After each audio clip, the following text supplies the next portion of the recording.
The officer didn't raise his voice. He simply struck the 16-year-old black boy across the face right in front of the judge. The courtroom froze. The boy didn't cry. He didn't shout. He wiped the blood from his lip, then looked toward the door because his father had just stepped through the door. And suddenly everything changed. What would you do if someone slapped your child right there in court? This father didn't yell. He didn't threaten. He just walked in and changed everything without saying a word. Comment below because sometimes silence is the loudest answer. You could feel it the moment you stepped into that courtroom. It wasn't just the silence. It was the weight of eyes that had already decided. They stared before he even sat down. A 16-year-old black boy wrist-cuffed walked in flanked by 2 deputies. Not a word from him, not a tear, just quiet steps on a polished floor that suddenly felt too loud. Someone behind me whispered, "He must have done something bad." And just like that, he was guilty to the room. Officer Doyle took the stand like he'd done it 100 times. Calm, sure of himself. He didn't glance at the boy. Didn't need to. He had the badge, the bench behind him, the wind at his back. He laid it out smoothly. He resisted, got mouthy. I had to restrain him like he was reading a weather report. The judge nodded, barely looked up. That nod. That was the real sentence. You could feel the air get heavier. The boy just sat there still, not stiff, not scared, just like he'd done this before. His hands rested in his lap, eyes focused, not flinching. He looked at Doyle, and for a moment, just a flicker, he tilted his head. Then asked quietly, "Is this your idea of law?" No threat, no attitude, just a question. But it landed like a slap. Doyle froze for half a second, then walked down from the stand. 1 step, then 2. And right there in front of the judge, without warning, he backhanded that boy across the face. You could hear the shock ripple, a gasp, a stifled cry, but no one moved. Not the bailiff, not the judge. Just silence. The boy didn't cry, didn't raise his voice. He slowly brought his hand up, wiped the blood from his lip, and smiled. Then he looked Doyle in the eyes, steady and unshaken, and said, "You just made a mistake you'll regret forever." Not loud, but it rang louder than any gavel in that room. The slap had landed, but the boy, he didn't fall apart. He didn't even react the way people expected him to. No tears, no shouting, just a stillness, the kind that makes a room nervous, as if he knew this wasn't the worst part. They called a recess. People murmured, shifted. The judge stepped out without a glance. And then they brought in the court-appointed defense. Nina Ford, not new to this building, not new to kids being thrown into it. She walked over quietly, heels clicking soft against tile, and crouched beside the boy, careful not to crowd him. "I'm Nina. They've asked me to represent you. Can you tell me your name?" He glanced sideways, slow, measured. And for the first time since he walked in, he spoke. Names don't mean anything in here. There was no attitude in his voice, no defiance, just experience, like someone who'd seen this place chew up names before. Nina studied him. He didn't look scared, not even angry, just heavy, like something was sitting on him that no one else could see. "Still," she said gently, "I'd like to know what to call you." A pause, then a breath. Jaylen Carter." She jotted it down, ran it through her notes. No priors, no red flags. But that only made her more curious, because something about this boy didn't match the paperwork. He wasn't fidgeting, wasn't defensive. His body didn't speak fear, it spoke control, the kind that's taught, not born. And that's when she noticed it, a thin silver chain tucked beneath the collar of his shirt. Not flashy, not for show, just something he wore close, almost like it wasn't for anyone else to see. Nina didn't mean to look, but it caught the light as he adjusted his seat. So she leaned ever so slightly, and her eyes caught the engraving. "Carter, Field Office, FBI." Her breath stopped. She didn't say anything. Not yet. Just looked back at him. He saw it in her eyes, knew she'd read it. And without a word, he reached up, tucked the chain back into his shirt, and turned away. Not hiding, just done explaining. "Whatever you think that means," he said, voice low. "It doesn't change how they see me in here." That was the moment she realized he wasn't trying to win this case. He was just trying to survive it. They say court recess is for catching your breath. But for Jaylen, it was just the next round. The judge had stepped out. Most folks drifted into quiet talk, tapping phones, sipping coffee from paper cups. But the boy, he sat alone at the defense table, still cuffed. And that's when 2 officers walked over. Not quick, not loud, just casual like they'd done it a dozen times before. "We're doing a drug sweep," one of them said flatly. "Protocol. Protocol." Right there in the middle of the courtroom, they yanked open his backpack, tore through his notebooks, dumped out his pens, unzipped every pocket like they were sure something was hiding, even pulled out a sandwich wrapped in foil, tossed it aside like trash. And he just sat there, watching them tear through the pieces of a life already judged. Nina stood up fast. "He's not under arrest for possession. You have no grounds to," but they cut her off. "Ma'am, we're doing our job. You can file a complaint later. Later. Always later." That word was a brick wall they threw up every time you tried to breathe. One of the officers scribbled something onto a clipboard, tore off the sheet, slapped it down beside the mess. "Suspicious behavior, filed. No drugs, no anything, but still a mark." Jaylen didn't move, didn't protest. He reached over slowly and packed his things back into the backpack, one by one carefully, like it was muscle memory. That's when the second officer, a younger one, maybe mid-30s, leaned toward his partner and muttered loud enough for us all to hear. "Look at him, a future inmate, not a student." Time didn't stop, but hearts did. Even Nina froze. And Jaylen, he just zipped the bag shut and kept his eyes low, as if he knew this part by heart. Then Doyle stepped back in, arms crossed, that same crooked smile. He tossed a folded sheet onto the judge's bench and said, "Your Honor, I'd like to add resisting arrest and obstruction to the report. The defendant became uncooperative during transport." Simons barely looked at the paper. Didn't ask a question, didn't ask the boy.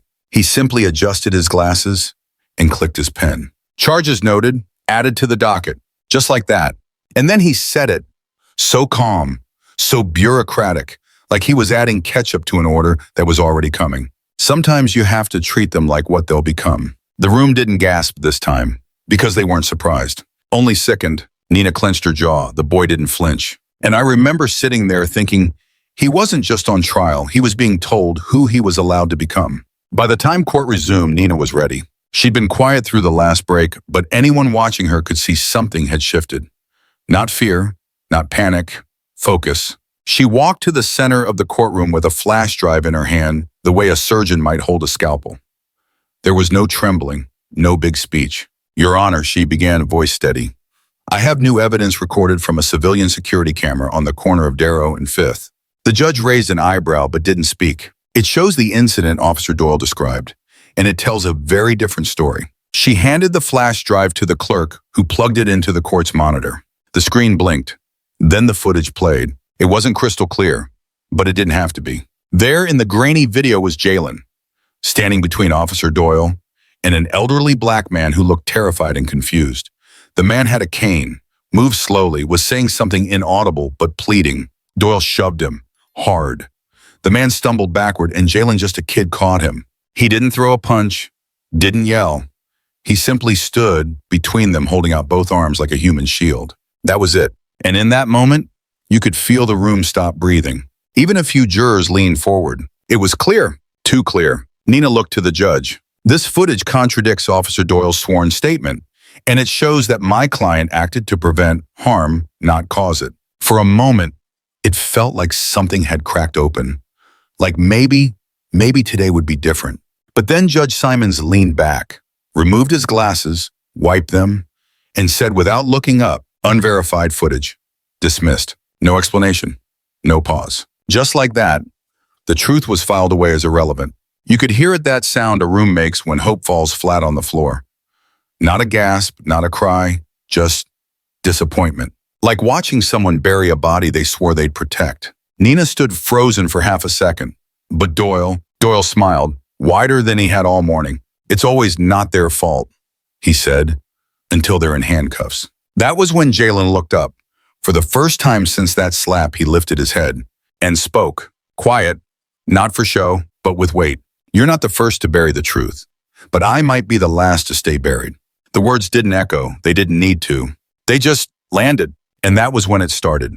The shifting in the seats, the murmurs, the tightening in the chest of every person who'd ever seen someone like him pushed down and told to stay there. People weren't just watching anymore. They were feeling. They were angry. But the boy, he went quiet again, hands folded, eyes steady.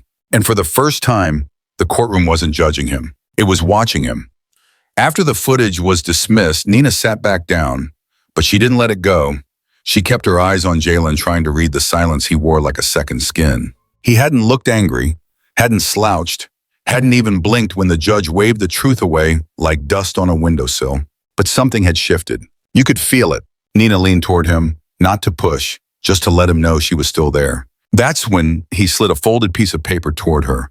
No eye contact, no urgency. She opened it, one line, written neat. Watch, don't act, not yet. It wasn't a plea, it wasn't a question, it was direction.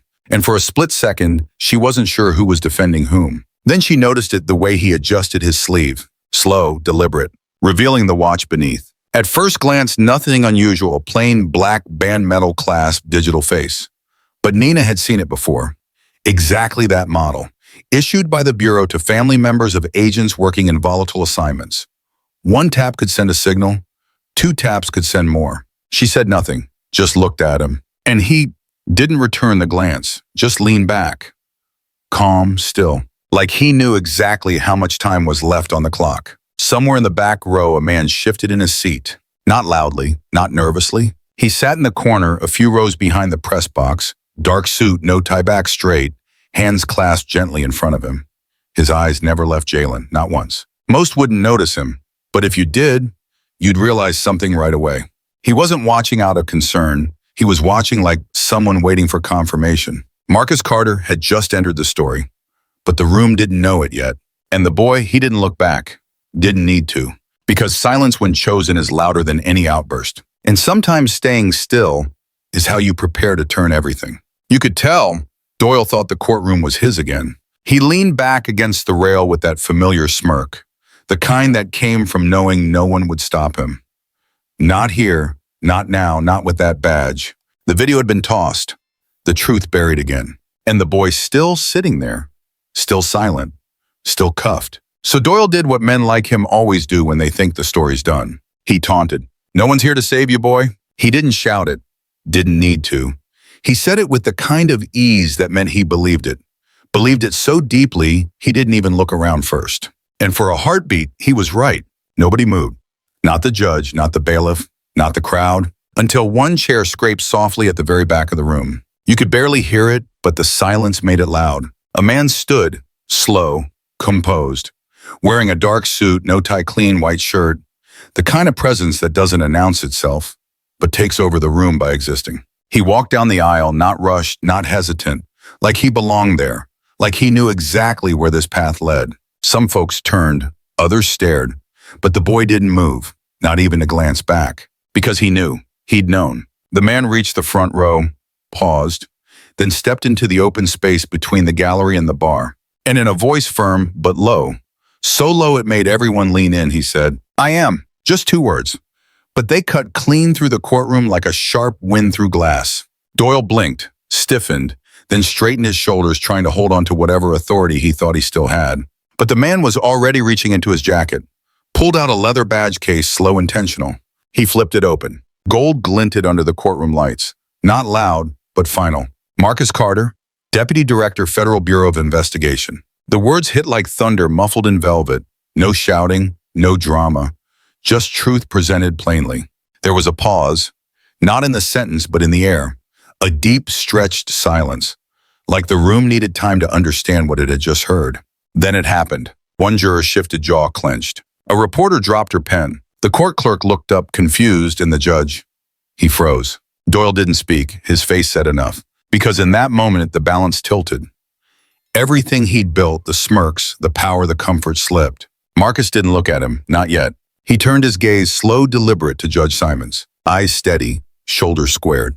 And then softly, with the weight of law behind every syllable, "You silenced my son." A pause, not for effect, for clarity. Now you'll hear the sound of accountability. It wasn't a threat. It wasn't a performance. It was a fact, undeniable, unstoppable. Judge Simons didn't blink, didn't breathe, just stared back, pale.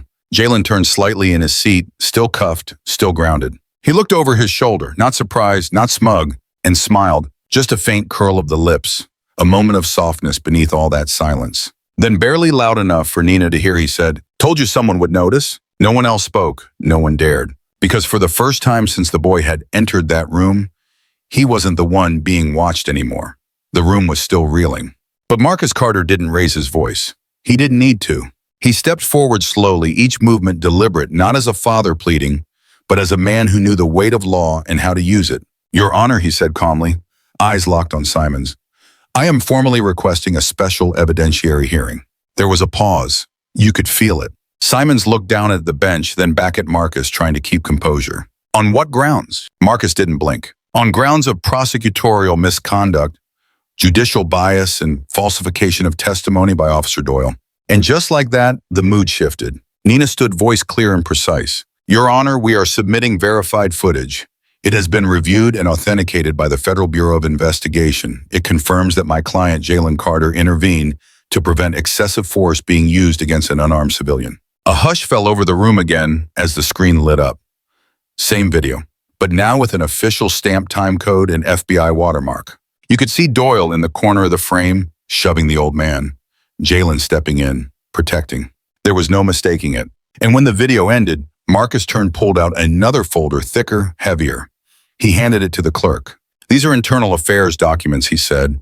3 separate incidents over the last 5 years involving Officer Doyle, each one flagged for misconduct, each one buried. He looked directly at Simons. "All 3 cases were scheduled for judicial review. All 3 were dismissed in pretrial hearings by you." Simons stiffened. His hand hovered over his gavel, but he didn't strike it. Couldn't, because this wasn't a courtroom anymore. Not really. It was a reckoning. Marcus took one final step forward. "By order of federal authority," he said louder now. "Firm Officer Doyle, you are under arrest for obstruction of justice, abuse of power, and falsifying official records." Gasps. A flash of motion. 2 federal agents in suits appeared at the side door, stepping into view like shadows called forward by truth. Doyle tried to speak, mouth open, but no sound came. The cuffs went on. Not fast, not rough, just final. In front of everyone. In front of the judge. In front of the boy he thought was powerless. Simon sat frozen, the color draining from his face. He looked at Marcus, then at Nina, then at Jaylen. But he didn't say a word. Didn't defend himself, didn't apologize. Just lowered his gaze and said nothing at all. Because sometimes silence isn't power. Sometimes it's surrender. The moment the cuffs clicked, phones went up. Quietly at first, then all at once. The sound of video recordings filled the room like rainfall after a drought. Within minutes, the footage was online. A shaky clip of Officer Doyle being arrested, hands behind his back, face pale as chalk. The caption read, "Didnt Justice for Jaylen." It started small, a few dozen retweets, a handful of TikToks. Then it grew. By noon, it was everywhere. News anchors replayed the moment. Facebook Live comments poured in, TikTok duets, Twitter threads, hashtags stacked one over another. "Justice for Jaylen, silence, is power. Shy, watch the courtroom fall." What happened inside of that courtroom was no longer confined to 4 walls. It spilled out into living rooms and feeds and dinner tables. People weren't just watching, they were remembering. They were recognizing. Some in disbelief, others in pain, but most with a sense of something long overdue finally catching up. In the gallery, an older black woman stood up slowly. She hadn't spoken all day.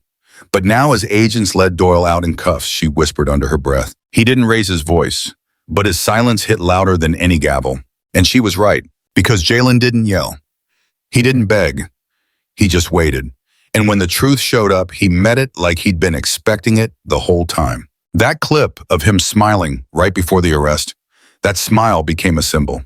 A screenshot, a movement. The FBI responded swiftly. An internal review was announced. All judicial decisions made by Judge Simons over the past 5 years would be re-examined. The dominoes had started falling, not out of rage, but out of silence finally being heard. And for once, justice didn't have to scream to be felt. The doors of the courthouse opened and the world was waiting. Camera flashes, reporters leaning forward with microphones. A line of questions shouted over each other, all blending into a kind of frantic noise. But Jaylen didn't rush. He stepped out slowly beside his father, blinking into the daylight like it didn't surprise him. Someone from the front, a young female reporter, pushed her voice above the rest. "Why didn't you speak up sooner?" Jaylen paused, not to think, just to let the noise settle around the silence he was about to offer. Then he said softly, "Because when justice speaks for you, you don't need to yell." It wasn't a slogan. It wasn't defiance. It was the kind of answer that only comes from someone who has learned to listen to the weight of his own silence and found power in it. Marcus stood beside him, hands still shoulders tall. He looked over at his son, not as a deputy director, not as a man of title or authority, just as a father who had missed too many moments that mattered. Then he spoke, just loud enough for Jaylen to hear. I missed your childhood, but I won't miss your courage. Jaylen didn't reply. He just nodded once. And they walked. No hand on shoulder, no arms linked. Just two men, father and son, moving side by side, step for step, not toward a press conference, not toward a headline, but toward a different kind of history. Behind them, someone started clapping, then another, and soon the sound swelled, not like a stadium, but like respect rising up from the sidewalk. Warm, quiet, proud. They didn't wave, didn't stop, because this wasn't about the crowd. It was about every boy who'd been told to sit down, every father who thought he'd waited too long, every truth that had been buried beneath uniforms and silence, and now was walking free. They silenced a boy, but they awakened a generation. If this story moved you, even just a little, then maybe it's because deep down we all want to believe that silence can still speak volumes and that dignity can still change the room. Jaylen didn't fight with noise. He stood with purpose. And in doing so, he reminded us justice doesn't always roar. Sometimes it walks in quietly and stands tall. If you believe in stories that matter, stories that reflect courage, truth, and quiet power, please take a moment to like this video, share it with someone who needs to hear it, and subscribe to Mr. Max Stories for more stories that speak to the heart. Your support means everything to us. Every view, every comment, every share, it fuels the work we do and reminds us why we do it. Because here at Mr. Max Stories, we don't just tell stories. We tell the kind of stories people remember. The kind that sit with you long after the screen goes dark. Thank you for watching. Thank you for feeling. And thank you for walking this journey with us.